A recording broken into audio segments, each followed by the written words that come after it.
de poder em Mianmar, antiga Birmânia, país do Sudeste Asiático com 54 milhões de habitantes, foi um clássico golpe de Estado à moda antiga, com bloqueio de ruas e de prédios públicos. Os militares rejeitaram o resultado das eleições ocorridas em novembro, sob alegação de fraude. Mas a resposta dos manifestantes segue um exemplo bem mais recente. Os apoiadores da líder de fato e Prêmio Nobel da Paz, Suu Kyi, usam capacetes de construção amarelos, guarda-chuvas e a saudação de 3 dedos, a marca dos protestos pela democracia na vizinha Tailândia e também em Hong Kong. Existe até um movimento virtual chamado Milk Tea Alliance que une os jovens dispostos a enfrentar a repressão nas ruas desses 3 países. Repressão que aumenta a cada dia em Mianmar. Esse clima de desobediência civil nos protestos da última semana surpreende, pelo longo histórico de autoritarismo e de controle militar no país, que só se encerrou, ainda que parcialmente, nas eleições de 2015. Havia até agora a esperança da consolidação da democracia, a mesma exigida, por ora sem sucesso, pelos manifestantes nas outras nações. Milhares de pessoas voltaram a ocupar as ruas da capital Bangkok. Elas marcharam em direção ao quartel do exército, uma forma de criticar o controle que o rei tailandês tem sobre as unidades das Forças Armadas. O golpe em Mianmar é um sinal de fortalecimento dos governos autoritários na região? Como a pandemia é usada para limitar a atuação dos manifestantes? E até que ponto a comunidade internacional tem forças para pressionar os líderes do Sudeste Asiático? Esses são os temas do Ao Ponto desta quinta-feira. Eu sou o Roberto Maltic, estou com a Carolina Moran e nesse episódio a gente conversa com o repórter Felipe Barini e com o Maurício Santoro, professor de Relações Internacionais da Universidade do Estado do Rio de Janeiro. Fique com a gente.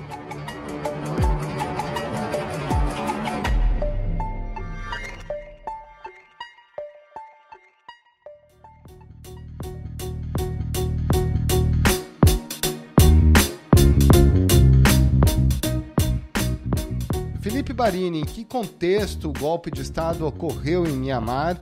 Qual é o cenário que levou os militares a tomarem o poder por lá? A gente tem que primeiro voltar um pouquinho que Mianmar, apesar de ser em tese, ser uma democracia, não é uma democracia plena. Quando teve a transição do governo militar para o governo em tese democrático, os militares eles mantiveram uma grande porção do poder no país.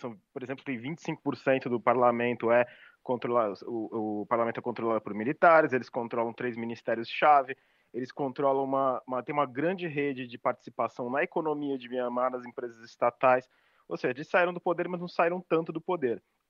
Em 2015, o partido da Aung San Suu Kyi, ele venceu as eleições, e agora ele venceu de novo, só que eles sugeriram que houve uma série de fraudes na eleição, foi uma vitória por lavada. E eles, desde a eleição em novembro, eles questionavam essas fraudes. E nesse momento eles viram a chance de... Eles já vinham sinalizando que poderiam dar um golpe, inclusive eles chegaram a ser questionados, vocês vão dar um golpe? E um porta-voz falou, eu não posso garantir que a gente não vai dar. Isso foi uma semana antes, foi uma segunda-feira de madrugada em Mianmar, domingo de noite aqui no Brasil, e estourou o golpe, e foi uma coisa devastadora. The military made its move in the early hours of the morning, detaining Myanmar's democratically elected leader Aung San Suu Kyi and other senior figures from the ruling party. Mas todo mundo, assim, vários governos ocidentais já sabiam que ia acontecer alguma coisa. Já havia sinais. O ponto central são essas denúncias de fraude, que é um contexto... As autoridades eleitorais de Myanmar dizem que não houve fraude, mas mesmo antes da eleição, havia já relatos, tem um inclusive da Human Rights Watch, se eu não me engano, que fala que as eleições não seriam justas por uma série de fatores, incluindo o bloqueio da cobertura da mídia estatal aos candidatos de oposição, restrições ligadas à Covid, mas ao mesmo tempo vistas como uma certa ginástica do governo para evitar que a imprensa cobrisse o direito às eleições, e o próprio fato dos militares controlarem os 25% do parlamento em qualquer situação.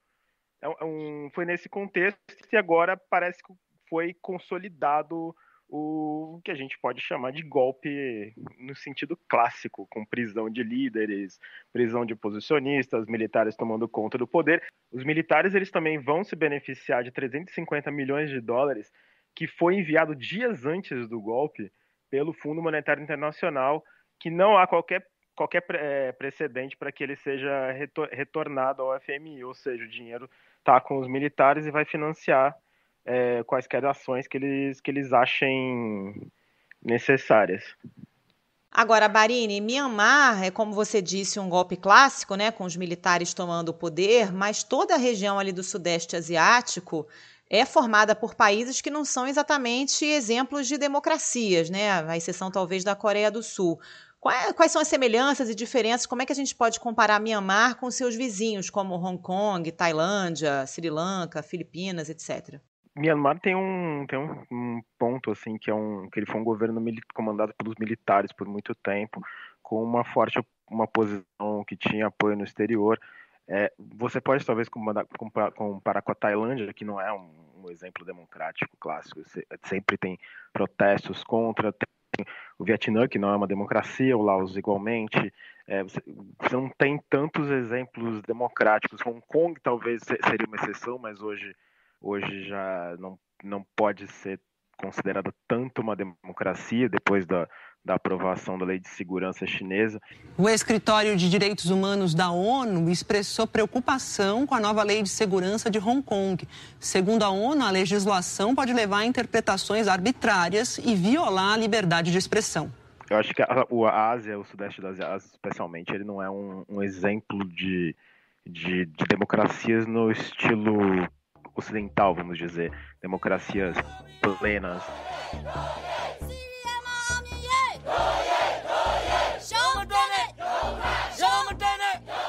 Agora, com relação à forma como a população se insurge contra os regimes ditatoriais ou mesmo autoritários, a gente vê semelhanças entre o que ocorre em Myanmar com outros países, e a gente já mencionou Tailândia e Hong Kong.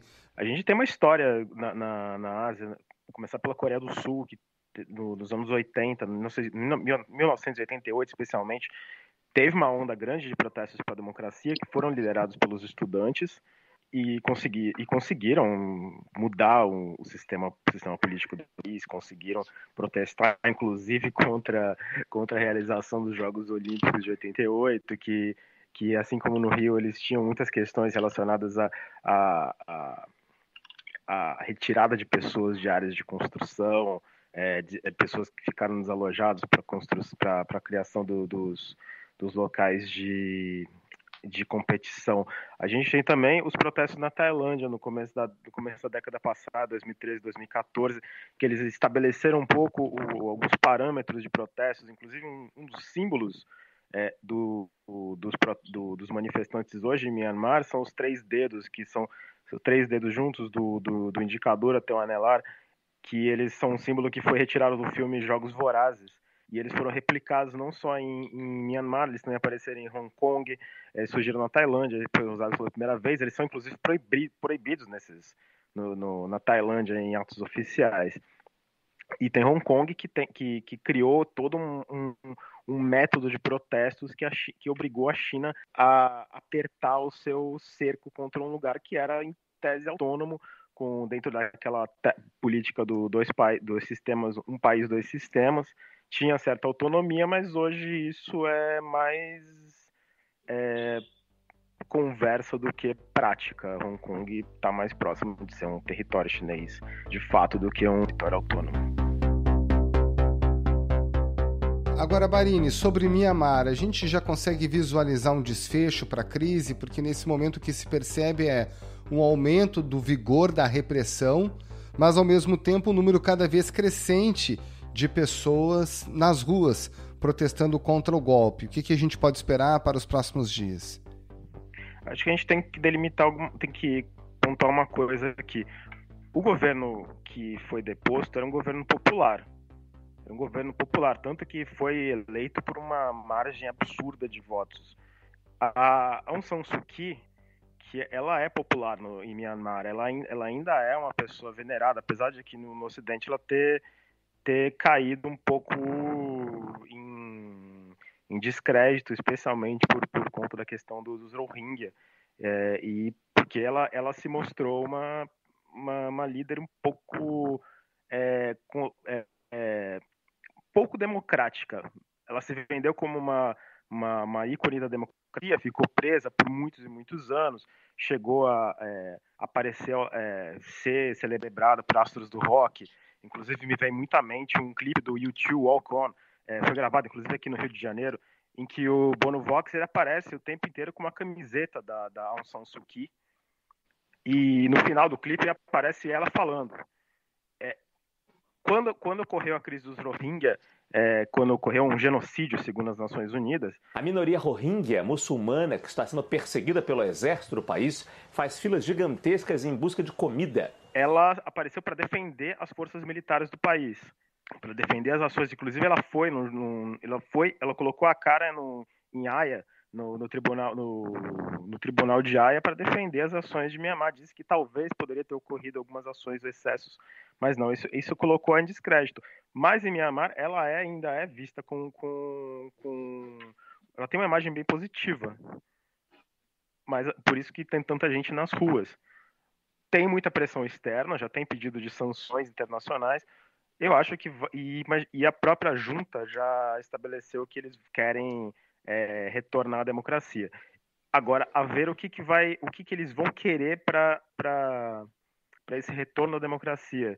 Se eles vão querer obter mais poder, obter mais um pedaço do governo em Myanmar, obter mais ganhos e talvez afastar de vez a Aung San Suu Kyi, que não talvez apostando no descrédito internacional dela, mas eu não vejo isso também como muito provável. Felipe Barini, obrigada pela participação, bom trabalho para você. Obrigado. Muito obrigado, Barini, um abraço e bom trabalho.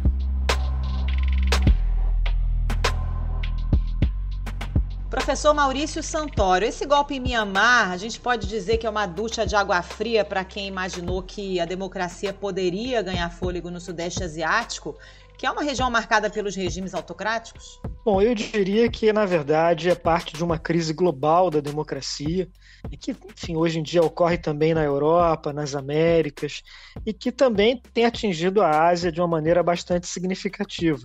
Além desse golpe militar em Myanmar, agora em 2021, nós tivemos em 2014 na Tailândia, né, que é um país que até agora também não conseguiu restabelecer a sua democracia. Agora, o que existe de mais preocupante hoje no Sudeste Asiático é porque é uma região que tem ido bem economicamente, é relativamente próspera nos últimos anos, alguns países até crescendo de maneira muito expressiva, mas isso não foi o suficiente para criar um ambiente favorável para a democracia. Porque existem outras coisas também em jogo, principalmente uma enorme quantidade de conflitos religiosos e conflitos étnicos. E aí o próprio caso de Myanmar é muito expressivo, né, com uma longa história de violência contra minorias, uma dificuldade muito grande de se consolidar um Estado nacional moderno desde a independência nos anos 40. Agora, qual é o papel da China para que a democracia não consiga avançar nessa região? A gente sabe que esses países acabam, de alguma forma, orbitando em volta da grande potência regional. O Sudeste Asiático é uma região que tem 3 grandes influências que disputam, de alguma maneira, ali o controle. A China e a Índia, em termos dos seus vizinhos regionais mais importantes, e, de um ponto de vista cultural, religioso, o Islã, né, que é muito presente também na região. E Myanmar é muito exemplar de todas essas disputas, porque é um país espremido entre a China e a Índia, são seus 2 grandes vizinhos, muito rico em recursos naturais, muito disputado na órbita de influência dessas 2 potências em ascensão, e onde a questão da democracia e da ditadura, de alguma maneira, também tem esse reflexo internacional. Quer dizer, desde o momento em que Myanmar começou uma transição para a democracia, muito difícil, muito complicada, muito violenta ao longo da década de 2000, isso significou também uma aproximação de Myanmar do Ocidente, né, sobretudo dos Estados Unidos e da Índia. E agora, com esse golpe militar, a gente pode esperar que vai haver um retorno de uma influência mais forte por parte da China. Aliás, foi curioso ver como a imprensa chinesa noticiou o golpe. Ela não usou essa expressão e preferiu descrever o que aconteceu em Mianmar simplesmente como uma grande mudança do gabinete ministerial. Foi assim que o golpe foi descrito pela imprensa oficial chinesa. Então, isso mostra também muito desse impacto diplomático do golpe em Mianmar. Mas não é só isso, né? Quer dizer, essa dificuldade da democracia na região, ela passa por fatores que são principalmente domésticos. Agora, vale observar que o Sudeste Asiático tem 10 países, tem uma variedade muito grande em termos dos regimes políticos, das ideologias.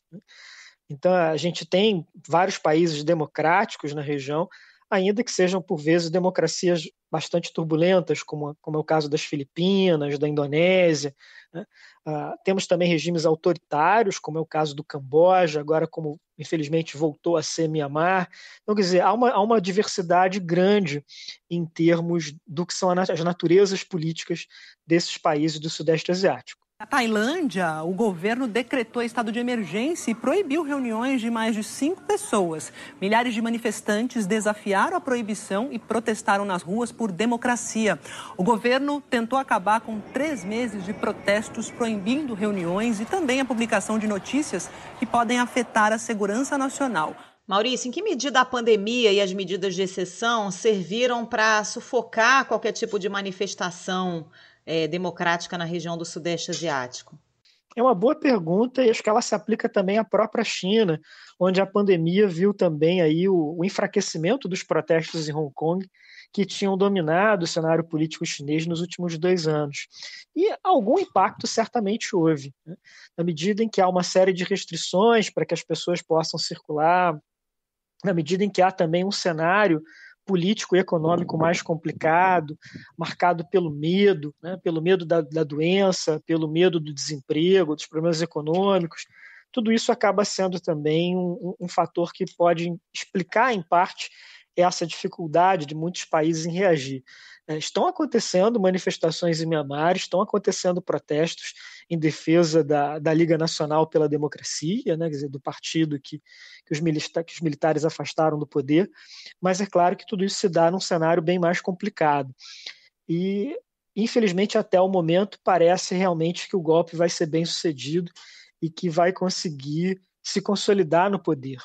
Não é o primeiro golpe na história de Mianmar, longe disso.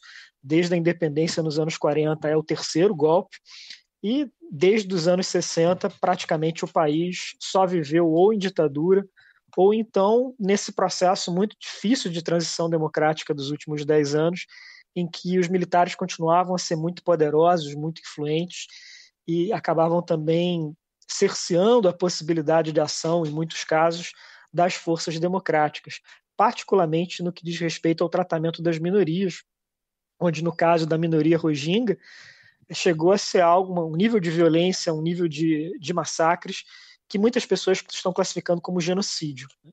E que deu origem até a uma crise de refugiados muito grande para países vizinhos, para a Tailândia, para Bangladesh, que estão tentando lidar, estão sofrendo o impacto dessa fuga em massa de Mianmar, dessa minoria. Agora, a gente vive um momento de fortalecimento de regimes que cerceiam as instituições democráticas, né, Maurício? A gente está falando até fora do Sudeste Asiático, países como Hungria, como Bielorrússia. E esse momento de pandemia serve muito bem como pretexto justamente para esse cerceamento, né?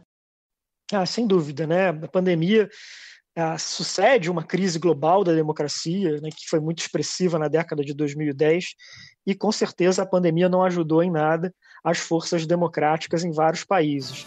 Na vizinha Belarus, que também fazia parte da União Soviética, o presidente Alexander Lukashenko ignorou a pandemia e manteve a parada militar com cerca de 3 mil soldados. Lukashenko está no poder há mais de 20 anos. Mas o meu ponto também é que as dificuldades que a democracia tem vivido em várias regiões não é uma conta que a gente pode cobrar do coronavírus, né? São problemas que vêm de antes, são questões mais profundas, que passam por uma série de razões, em alguns países por conta de um aumento da desigualdade, ou por conta da dificuldade de lidar com essas novas tecnologias da informação, como elas muitas vezes se tornaram grandes instrumentos para a propagação de discursos de ódio.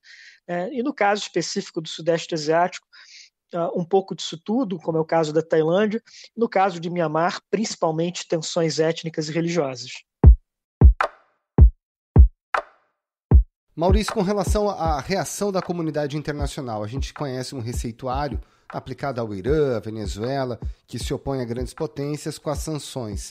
Como é que você avalia a reação da comunidade internacional a esse ressurgimento ou fortalecimento dos regimes autoritários na região do Sudeste Asiático?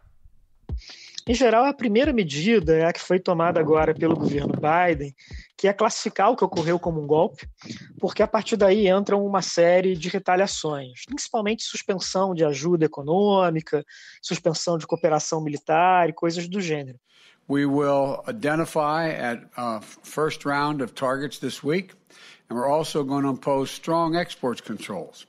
We're freezing U.S. assets that benefit the Burmese government while maintaining our support for healthcare, civil society groups, and other areas that benefit the people of Burma directly. O que complica o cenário no Sudeste Asiático é essa disputa de influência entre os Estados Unidos e a China pelo controle da região. E é justamente a região do mundo, é vizinha à China, vários países ali fazem fronteira terrestre com a China, e é onde a China tem investido muito no seu grande projeto da nova Rota da Seda, né, que é essa iniciativa global de investimentos em infraestrutura que os chineses vêm desenvolvendo desde 2013 e que tem uma enorme presença nos países do Sudeste Asiático.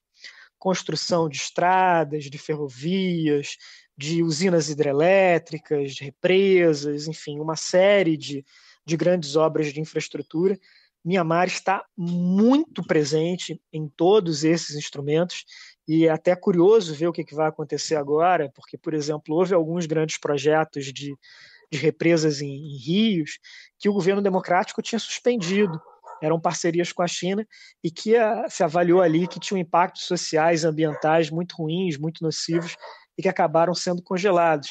Vamos ver agora o que vai acontecer com essa nova junta militar que assumiu o poder.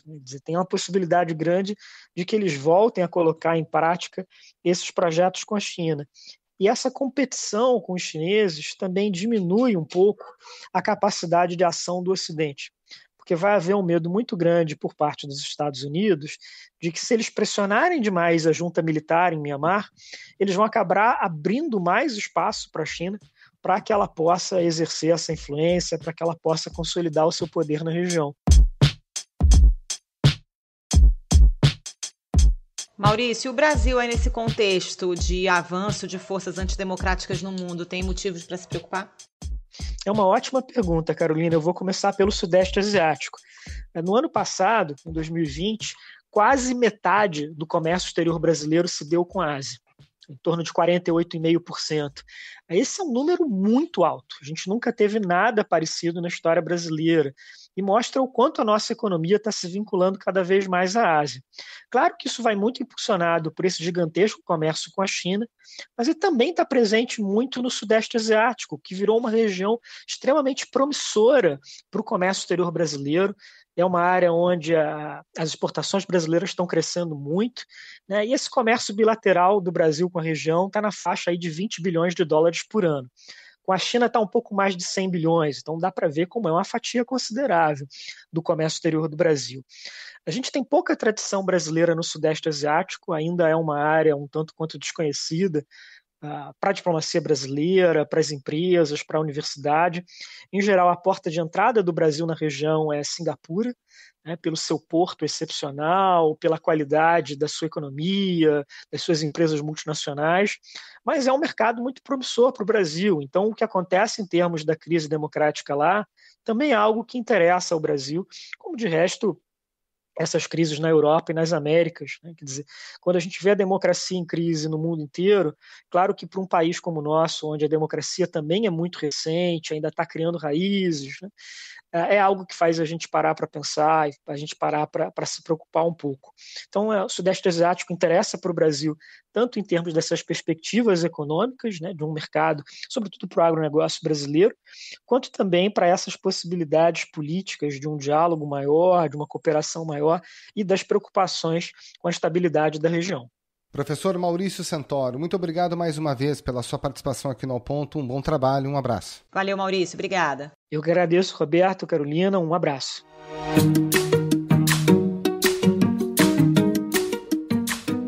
Esse foi o Ponto de hoje, o podcast diário da redação do Globo. Nessa conversa a gente conta com a participação de toda a equipe do jornal, as mesmas pessoas que levam até você informação e análise de qualidade todos os dias. Quer saber mais? Assine o Globo. Acesse assineoglobo.com.br e confira todas as notícias e reportagens especiais.